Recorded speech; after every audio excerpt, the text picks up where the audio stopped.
এক ছিল এক বড় ভুলোমনা হাতি, নাম গজু। সে এত বড় ছিল, কিন্তু তার স্মৃতি ছিল খুবই ছোট। কখনো খাবার কোথায় রেখেছে ভুলে যায়, কখনো নিজের নামও। একদিন গজু হাঁটতে হাঁটতে নদীর পাড়ে গেল।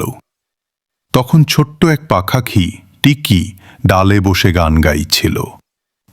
গজু বলল, টিকি, আজ আমি খেতে যাচ্ছিলাম, কিন্তু মনে নেই কোথায় খাবার রেখেছি।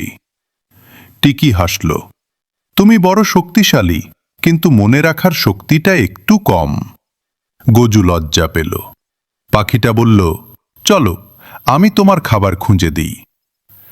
তারা একসাথে বনের ভেতর খুঁজতে শুরু করল। গজু বড় বড় পায়ের ছাপ রেখে চলল, আর টিকি আকাশ থেকে দেখছে। হঠাৎ টিকি চিৎকার করে বলল, গজু, তোমার কলাগুলো ওই গাছের নিচে। গজু খুশিতে লাফিয়ে উঠল।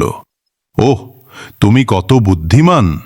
তোমাকে ছাড়া আমি কিছুই পারতাম না। পরের দিন টিকি বনে হারিয়ে গেল। সে ভয় পেয়ে ডাকতে লাগল, গজু, গজু। দূরে থেকে গজু শুনে দৌড়ে এলো। তার বড় সুঁড় দূর দিয়ে গাছের ডাল সরিয়ে টিকিকে উদ্ধার করল। টিকি বলল, আজ তুমি আমার জীবন বাঁচালে।